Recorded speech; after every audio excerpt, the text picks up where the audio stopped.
Hello, this is Mark Smith with Family Tree Counseling Associates.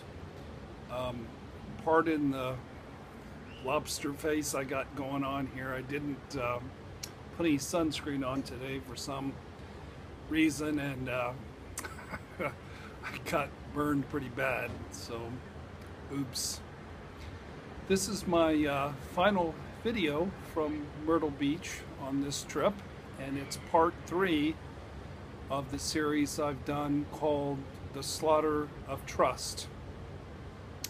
I got a response from Susan from Canada that I thought was pretty cool and pretty powerful.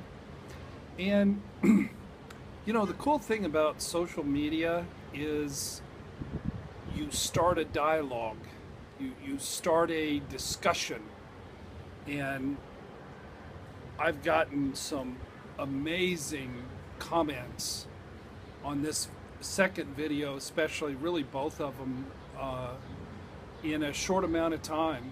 I mean, I posted the second one this morning and there's 6 excellent comments on there, excuse me.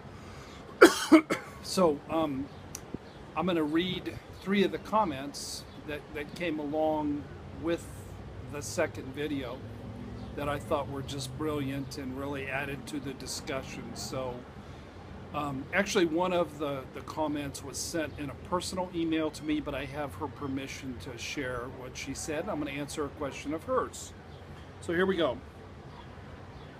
Susan from Canada, in response to my first video, she hadn't watched the second video yet. She writes, "I cannot even begin to express the sense of just knowing that your video is correct." That's what we try to get to do, is to have people to have insight, and she just described epiphany, a sense of just knowing something. My God, it is also horrifically painful. I sobbed out those realities. She's talking about the realities that her marital pain is rooted in her childhood pain. I know that I'm on the right path now. I'm going to stick with you, Mark, and what you're telling me. Well, I was relieved to, I was a little bit scared to open Susan's email to me earlier this morning, because I don't know if I was going to get cussed out, or one of her comments was, her initial response is she wanted to punch me in the nose because she felt like I was blaming her for her husband's affair. Of course I wasn't, and she later in her comment had pieced that together and had understood the message of the video. But I didn't know if Susan was going to be angry, because I was telling her to quit putting the focus on her husband's behaviors and put it on her family of origin wounds. In our work at Family Tree Counseling, we're called upon to be truth tellers. And we try to figure out what's true by gathering the information from your family of origin and really from the whole of your life. And we just calls them like we sees them. But there's a verse in Proverbs that says, "Do not strongly rebuke a mocker, lest they hate you." And my definition of a mocker is somebody who's defensive, somebody who has abandonment issues, somebody who doesn't take feedback well. And the problem with our job is we're called upon to strongly rebuke sometimes mockers, and sometimes people get pretty angry. But we do the best we can to communicate with boldness and courage, but also empathy and sensitivity. So Susan writes, "You mentioned 2 spectacular things that put me on my knees. Just the other day, I said to the therapist, when I rage and lose control, I feel like his abusive, yelling, raging father. And you said that, Mark, and I felt that. Well, yeah, that's what love is. When you were young, Susan, your husband, part of the attraction, and this seems far-fetched, but it is the truth. We know who people are. We have a radar. And he sensed that in your psychological DNA, you were going to become a victim, you were going to rage, and you were going to pound him. And you did. And he knew that.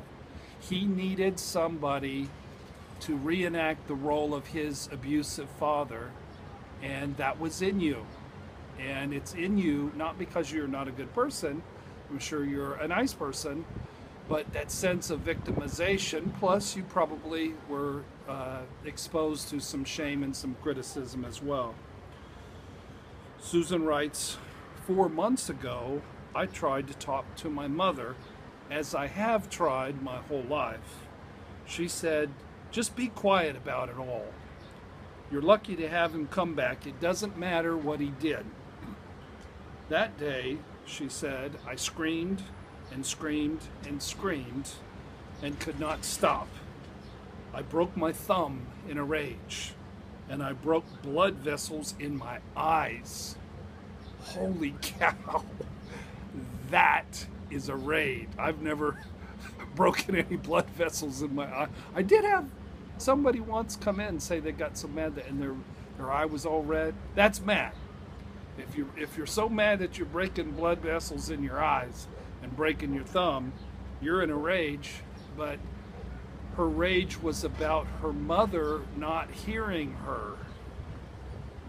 She writes, something broke in me that day. I realized that although my mother was physically present, her constant input in my life was, it doesn't matter.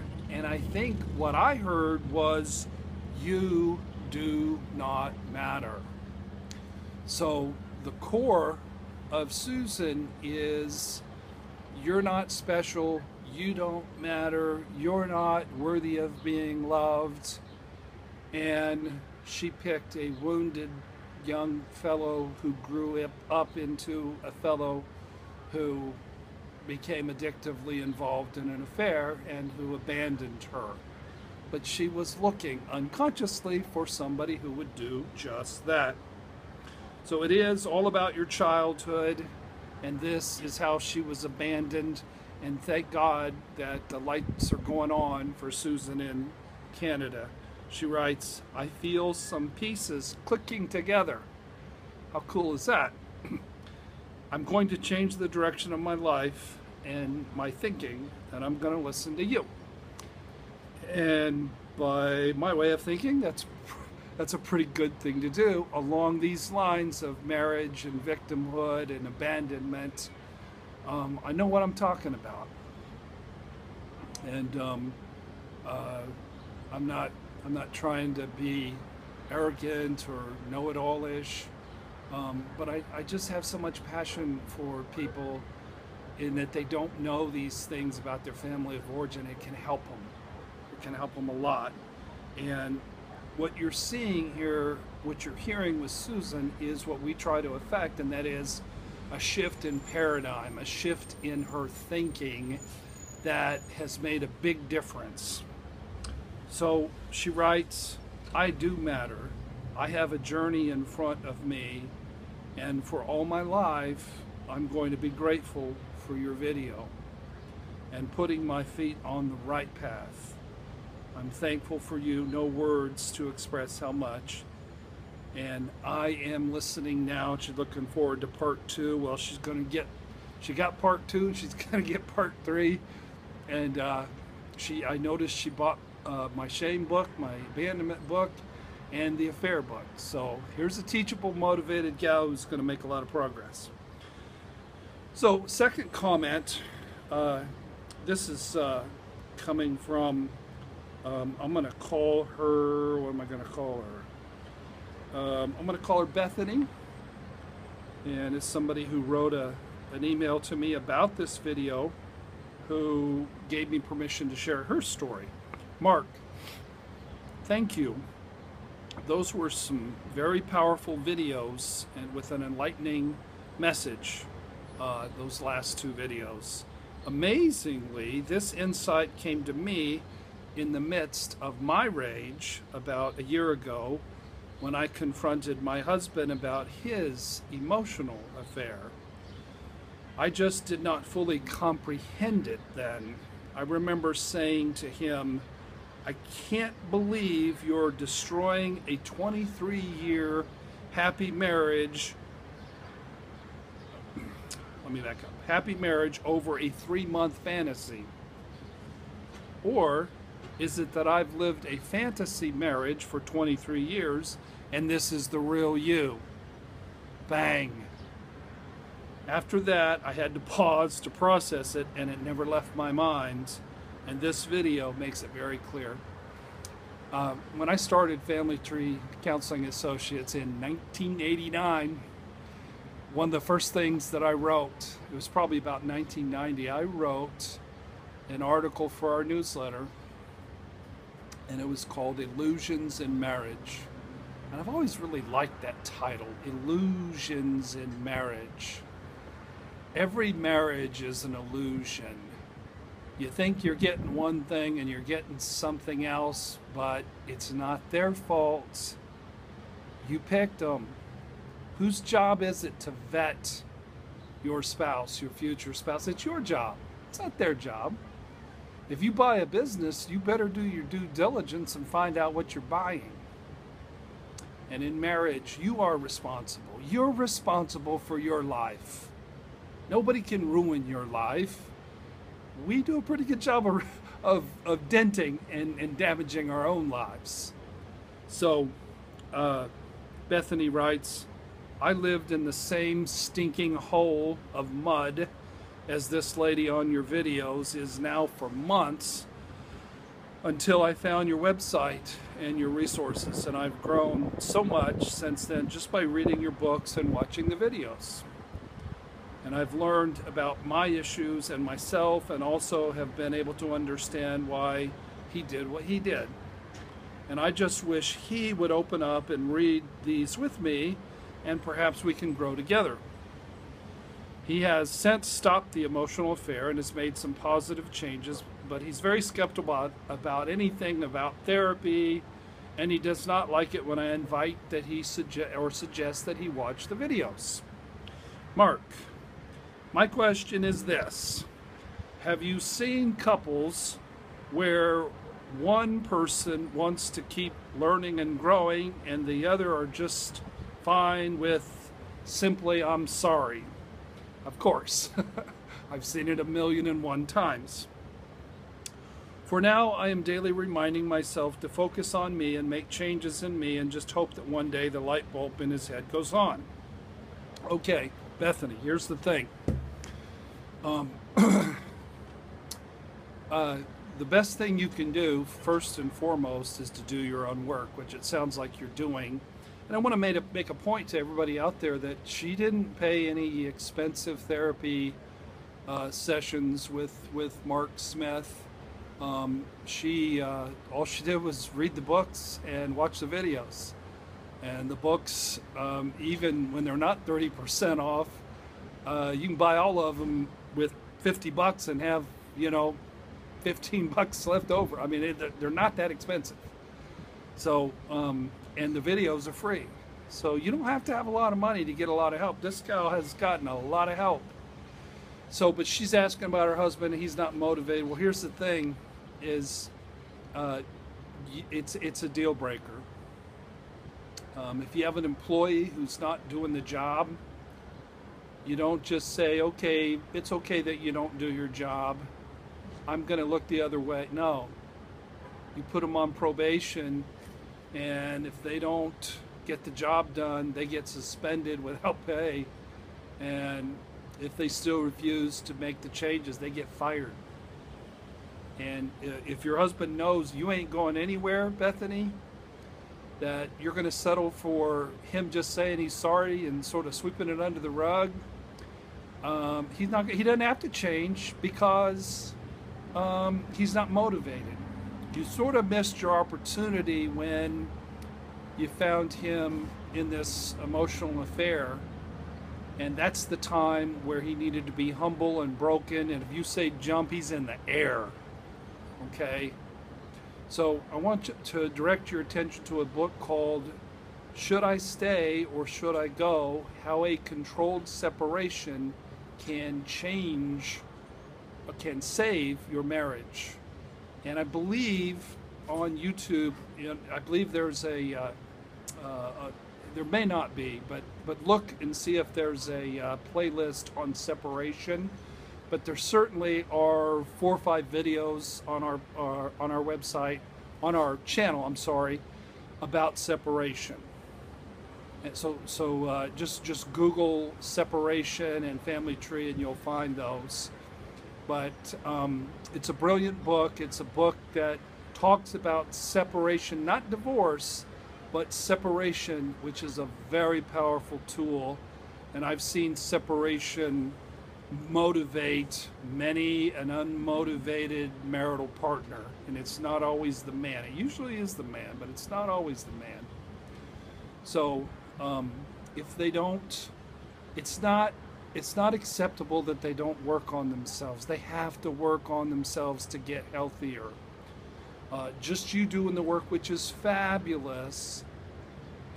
Here's the analogy I use, and here I am at Myrtle Beach. Every year we'd load the kids up in the minivan, and we'd drive the minivan. We'd get to about North Carolina, and there were tunnels through the mountains. And those tunnels were made by engineers. In this case, the mountain is somebody who's unmotivated to do work on themselves. They're not teachable, they're not motivated, they're not humble, they're not broken. I ain't gonna change, I ain't gonna go to therapy. Well, those engineers, when they make the tunnels through the mountains, they use dynamite. So what I'm suggesting is, Bethany, that by working on your codependency and getting some fire in your belly, the dynamite represents your anger, and we got to blow some stuff up, and he needs to get blown up and like it. So you need to do some work on your codependency, on your power, on your voice, on your sense of self. He needs to have some consequences that'll light a fire under his butt and get him working on himself, because all it would do is bless his life. It'll bless every area of his life if he has more insight into who he is and where he came from, and it'll make him happier, make him live longer. It's not a bad thing, dude, but you're enabling him. You're enabling his lack of growth, and who the heck is he to say he's not going to work on himself after he had this emotional affair and brought up all this pain in you? It's a lack of humility, it's a lack of brokenness, and you're enabling it. So should I stay or should I go? How a controlled separation can save your life. The next comment, Bethany also says she wants to thank Jerry Wise, Andy Holzman, and Debbie Smith for their insights and videos as well that have helped her immensely. Isn't that cool? So thank you, Bethany. Got another comment from, this is actually a real name, but it's not a personal comment, so I'm going to say this is Betsy. It's not my girlfriend Betsy, but it's she writes, "Excellent video, Mark. Thanks for taking such a passionate stand for changing victim mentality." Ugh, love it. One of the most famous lessons from A Course in Miracles, number 31, is, "I am not a victim of the world that I see." And it is an everyday practice for me to remember the truth of that. Your videos really help. I am not going through a major trauma at this moment, but videos like this help me with the more subtle victim thinking in places where I am quite sure I have been wronged. I also want to support your cause, suggesting therapy for Susan. The right therapist at the right time is golden. Blessings to you, Betsy. Betsy, thank you for those comments. Those are brilliant. And then finally, comments from a frequent writer on our YouTube site, a fella named Frodo. And Frodo writes, I'm just taking part of his stuff. He writes, wow, those two were really powerful videos and clarifying, especially the phrase, they didn't change, their truth of who they are just finally came out. It's so funny how one little phrase can totally change the way I see a situation. Frodo also wrote, I have a huge tendency to get stuck in victim mentality. I know it's damaging, but it is also familiar and comfortable in a way that I have lived with abuse for my entire childhood. He also wrote, we tend to skyrocket our expectations of others and minimize whatever mistakes we make. Human culture places a huge emphasis on feeling sorry for ourselves and blaming others. So Frodo, good work out of you, good feedback, good comment. So, I don't know, this was cool. This was a God thing. I really feel blessed to have interacted with Susan, and clearly she's gotten the message, and just how various others have jumped on board. I just felt some real cool energy with these videos, and I think they're gonna really touch a lot of lives. The cool thing about YouTube, you make a video and 5 years later it's touching lives in like Ireland and South Africa. It's just amazing the world we live in and the technology that we have. So I gotta go putt-putt and eat seafood and ride around in my cool convertible that I got here recently. But if you haven't signed up for YouTube to get these videos sent to you every time we make one, go ahead and subscribe. You just got to hit a little button on YouTube and pow, you're signed up. Second thing is, again, my books are on sale. I've sold a ton of books this week. It's been really cool. But they're 30% off until Sunday. Then they're going to go back to their regular prices. So get your books today, tomorrow, Saturday. I guess tomorrow is Saturday. Sunday, and then Monday morning they'll go back to the regular price. But great book on abandonment. I think the best book on abandonment, on everyday jealousy, crazy acting stuff, and then a great book on shame, and a great book on affair recovery, and then a book on recovery issues, and just a general book on marital issues. So also keep in mind, we do Skype appointments. I don't have a lot of time available, but I am available.